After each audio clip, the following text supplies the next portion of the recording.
వైఎస్ఆర్ కడప జిల్లా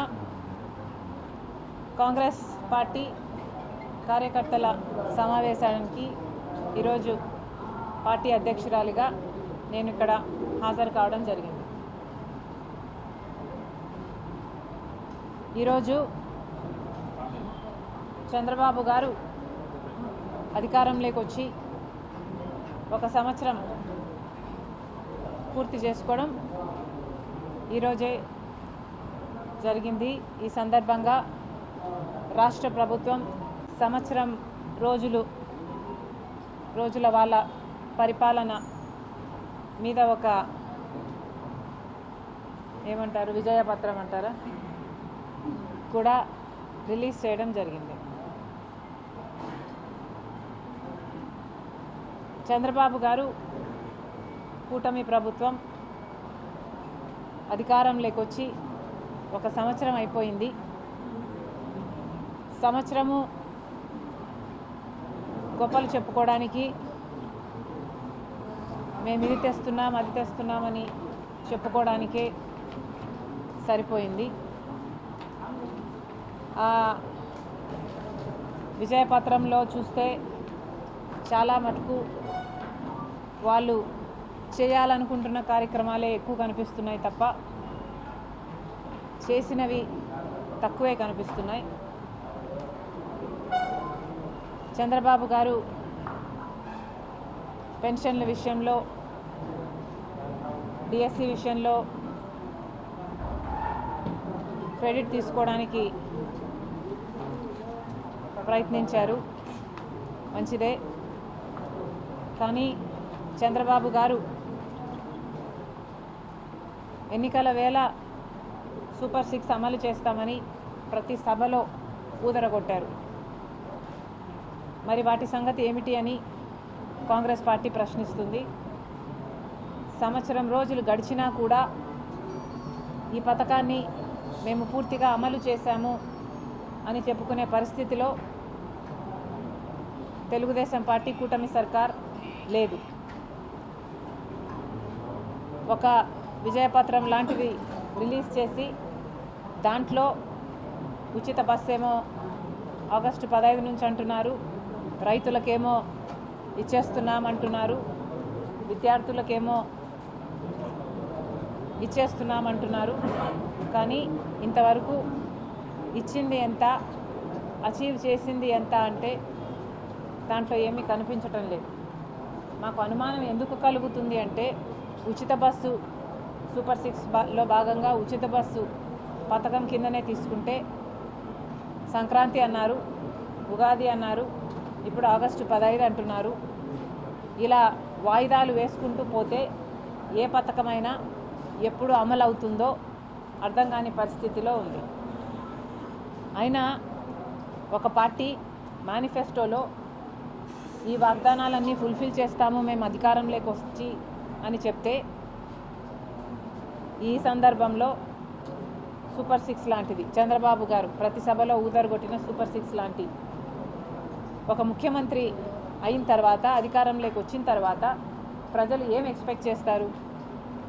ప్రజల ఎక్స్పెక్టేషన్ ఏమిటంటే అధికారంలోకి వచ్చిన వెంటనే ఏ పార్టీ అయితే వాగ్దానాలు చేసిందో ఆ వాగ్దానాలని ఆ పార్టీ అధికారంలోకి వచ్చిన వెంటనే నెరవేరుస్తుంది అన్న ఎక్స్పెక్టేషన్ ప్రజలకు ఉండడం సహజం, భావ్యం కూడా. కానీ చంద్రబాబు గారు కూటమి సర్కార్ అధికారంలోకి వచ్చి సంవత్సరం రోజులు అయినా కూడా ఇంతవరకు కూడా ఏ ఒక్క పథకాన్ని పూర్తిగా అమలు చేయలేదు. 3 సిలిండర్లు సంవత్సరానికి ఉచితమన్న పథకం కూడా 3వ సిలిండర్ ఇంతవరకు అయినట్టు లేదు. ఇలా ఏ పథకం తీసుకున్నా అరాకొరగా సాగుతుంది. అన్నిటికంటే ముఖ్యమైనది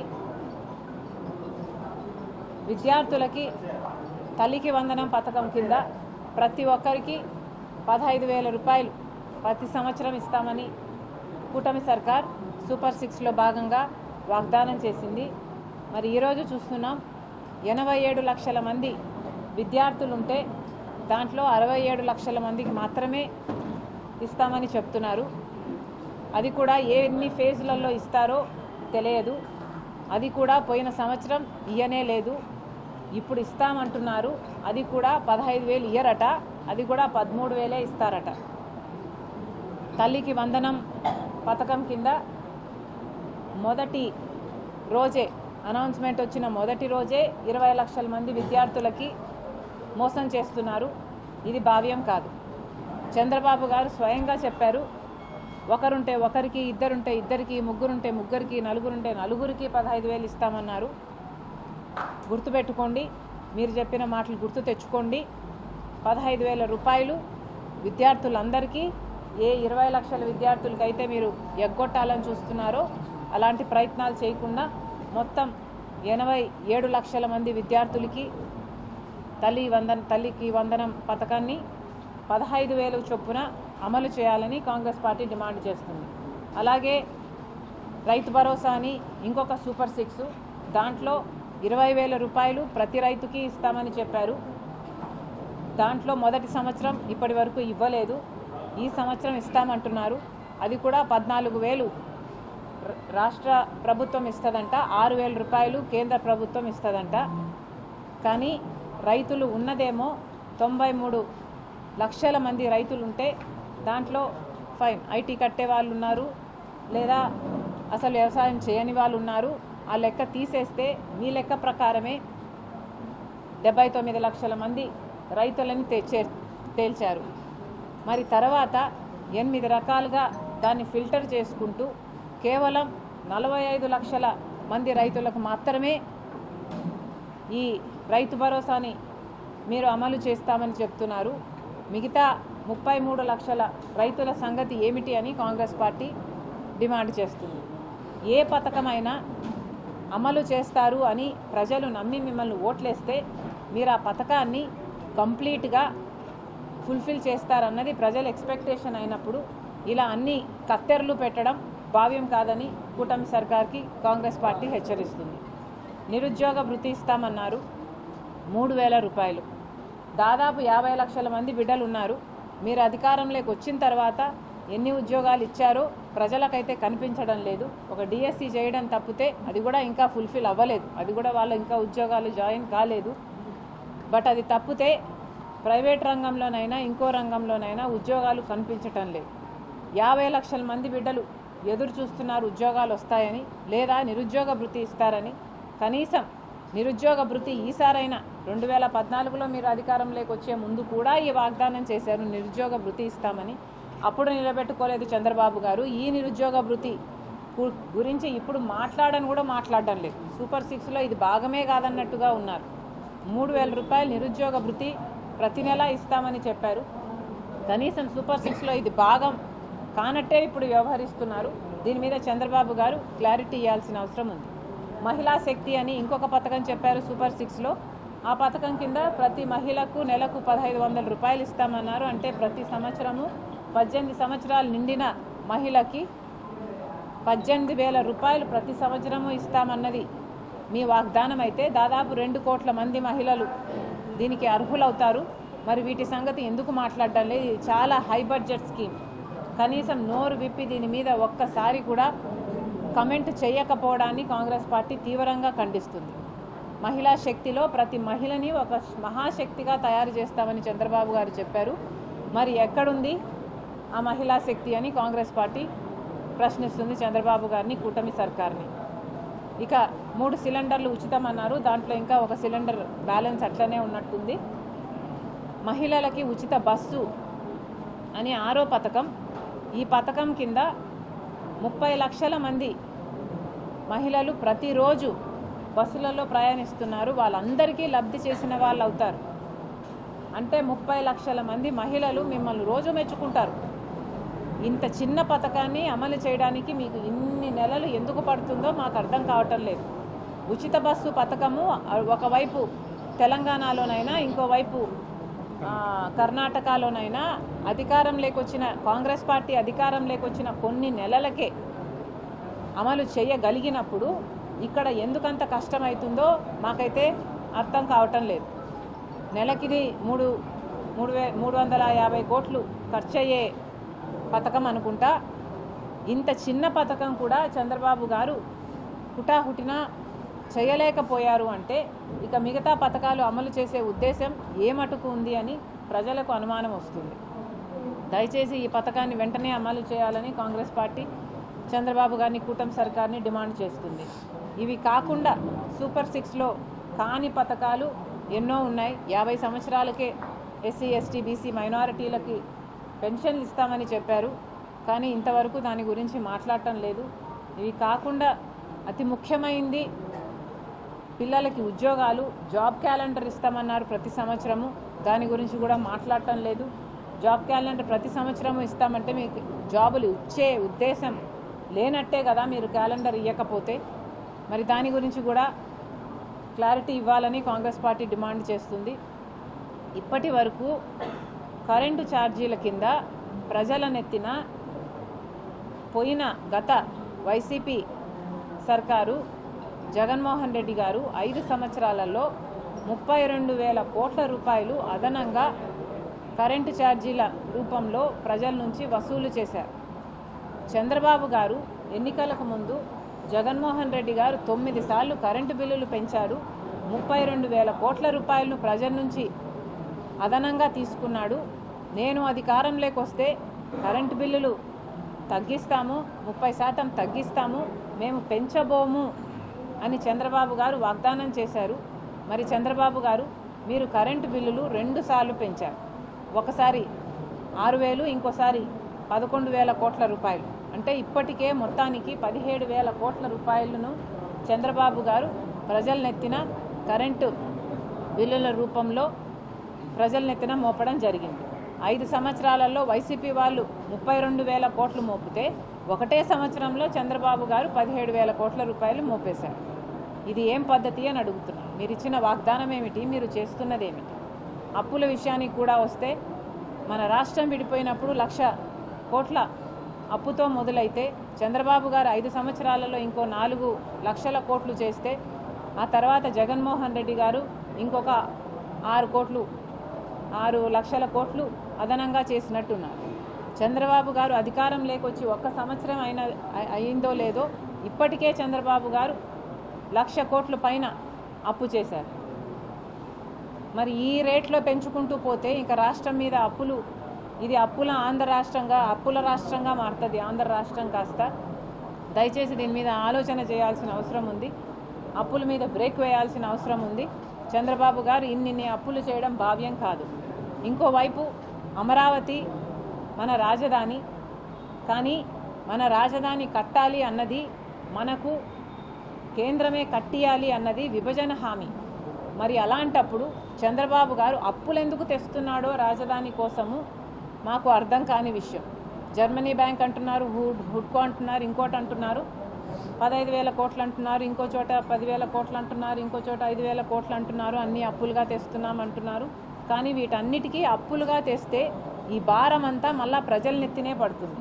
ఈ భారం తీర్చాలి అంటే మళ్ళీ ఆ భూమిని అమ్మాలి. భూమిని అమ్మడానికి పెట్టుకున్నామా?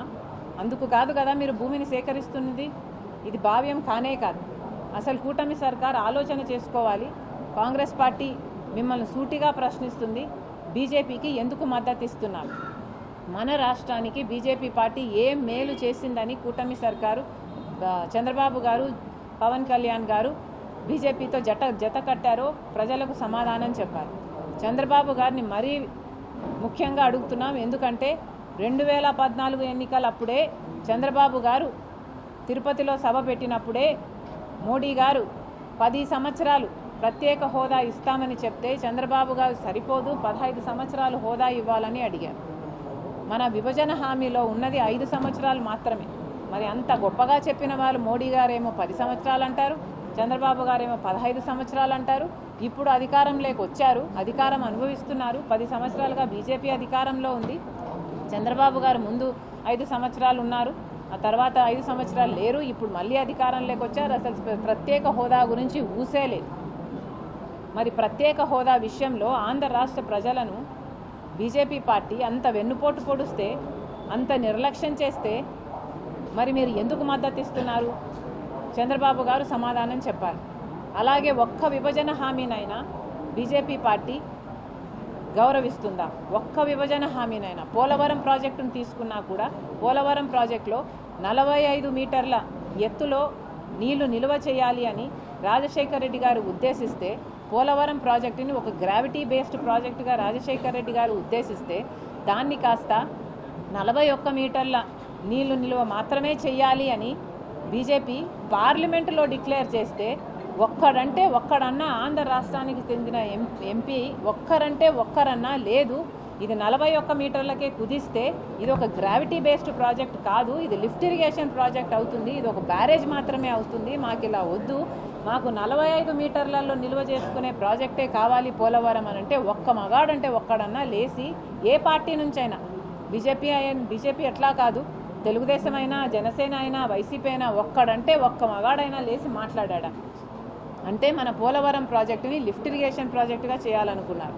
కేవలం 83,000 కుటుంబాలకు R&R ప్యాకేజ్ ఇవ్వకుండా తప్పించుకోవడానికి ప్రాజెక్ట్ హైట్ను కుదించేస్తున్నారు, నీళ్ళ నిల్వను కుదించేస్తున్నారు. మేము ఇలా అయితేనే సాయం చేస్తాము అని బీజేపీ చెప్తుంది. దానికి జీ హుజూర్ అన్నట్టుగా వీళ్ళందరూ సై అంటున్నారు. అంటే బీజేపీ పార్టీతో అంత కుమ్మక్కయి ఆంధ్ర రాష్ట్ర ప్రజలకు అంత మోసం చేస్తున్నారు. అందరూ ప్రతిపక్షమైనా సరే, ఇటు అధికార పక్షమైనా సరే, జగన్మోహన్ రెడ్డి గారు బీజేపీ పార్టీ గురించి వ్యతిరేకంగా మాట్లాడరు, చంద్రబాబు గారు జనసేన ఎలాగో మాట్లాడరు. ఎందుకంటే ఒకరిదేమో కూటమి సర్కారు సక్రమంగా పొత్తు పెట్టుకున్నారు, జగన్మోహన్ రెడ్డి గారేమో అక్రమంగా పొత్తు పెట్టుకున్నారు, తెర వెనక పొత్తు పెట్టుకున్నారు. ఇది ఏం పద్ధతి? మన రాష్ట్రానికి ఇంత అన్యాయం జరుగుతుంటే, కనీసం మాట్లాడలేని పరిస్థితి ఉంటే, బీజేపీ ఇంత అన్యాయం చేస్తుంటే చంద్రబాబు గారు సమాధానం చెప్పాలి. ఎందుకు పొత్తు పెట్టుకున్నారు? మన రాష్ట్రానికి బీజేపీ పార్టీ ఏం చేస్తుందని పొత్తు పెట్టుకున్నారు? ఏం మేలు చేసింది? ఏం మేలు చేయబోతుంది? ప్రత్యేక హోదా ఇచ్చిందా? పోలవరం ఇచ్చిందా? ఇప్పుడు రాజధాని అయినా వాళ్ళు నెత్తినేసుకొని కడుతున్నారా? కట్టడం లేదు కదా. ఢిల్లీని తలపించే రాజధాని కడతామని చెప్పిన మోడీ గారు ఏం చేస్తున్నారు? ఇప్పుడు అప్పులు ఇస్తున్నారు. ఈ అప్పులన్నీ మన బిడ్డల మీద పడాలి, వాళ్ళ నెత్తిన పడతాయి. ఇవన్నీ ఎవరు కడతారు? మరి ఏం మేలు చేస్తుంది బీజేపీ పార్టీ? మరి ఎందుకు మద్దతు ఇస్తున్నారు?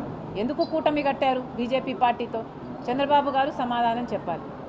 కడప స్టీల్ ఫ్యాక్టరీ విషయమైనా సరే, కనీసం వైజాగ్ స్టీల్ కాపాడుకుంటాము అన్న ఒక గ్యారంటీ అయినా కేంద్ర ప్రభుత్వం ఇవ్వనప్పుడు ఎందుకు కూటమి కట్టారు? ఎందుకు బీజేపీ సర్కారుకు మద్దతు ఇస్తున్నారు? చంద్రబాబు గారు సమాధానం చెప్పాలి. చంద్రబాబు గారిని మళ్ళీ ప్రశ్నిస్తున్నాం. మీ హామీలు నెరవేరటం లేదు, బీజేపీ మనకు మేలు చేయటం లేదు. ఆన్ ద హోల్ 1 సంవత్సరం మీ ప్రోగ్రెస్ రిపోర్టు ఎలా ఉంది అంటే అరచేతిలో వైకుంఠం చూపించేటట్టుంది. ప్రజల చేతిలోకి ఏదైనా వచ్చిందంటే ఈ చేతిలో నుంచి అది ప్రజల చేతిలోకి ఏమీ రాలేదు. దయచేసి పరిశీలన చేసుకోండి. మళ్ళీ చెప్తుంది, కాంగ్రెస్ పార్టీ డిమాండ్ చేస్తుంది, బీజేపీకి ఇస్తున్న పొత్తుని వెనక్కి తీసుకోండి. బీజేపీని డిమాండ్ చేసే పరిస్థితిలో మీరున్నారు. మీ ఎంపీల వల్ల ఈరోజు బీజేపీ సర్కారు అక్కడ నిలబడి ఉంది కేంద్రంలో. బీజేపీ మెడలు వంచి కాలర్ పట్టుకొని నిలదీసి ప్రత్యేక హోదా అయిన, రాజధానికి నిధులైన, పోలవరం 45 మీటర్లకు నీళ్ళ కెపాసిటీకైనా ఏ విషయంలోనైనా మనం డిమాండ్ చేసి తీసుకునే పరిస్థితిలో మీరు ఉన్నప్పుడు ఎందుకు బీజేపీకి ఇంత గులాంగిరి చేస్తున్నారో, ఎందుకు రాష్ట్ర ప్రజల ప్రయోజనాలను తాకట్టు పెడుతున్నారో మీరు సమాధానం చెప్పాలి. Thank you. ఈరోజు మన రాష్ట్ర రాజకీయాలు చూసుకుంటే అన్ని పార్టీలు బీజేపీతో పొత్తులన్నా పెట్టుకున్నాయి, తొత్తుల్లాగన్నా ఉన్నారు. తొత్తో ఏదో ఒకటిగా మారారు.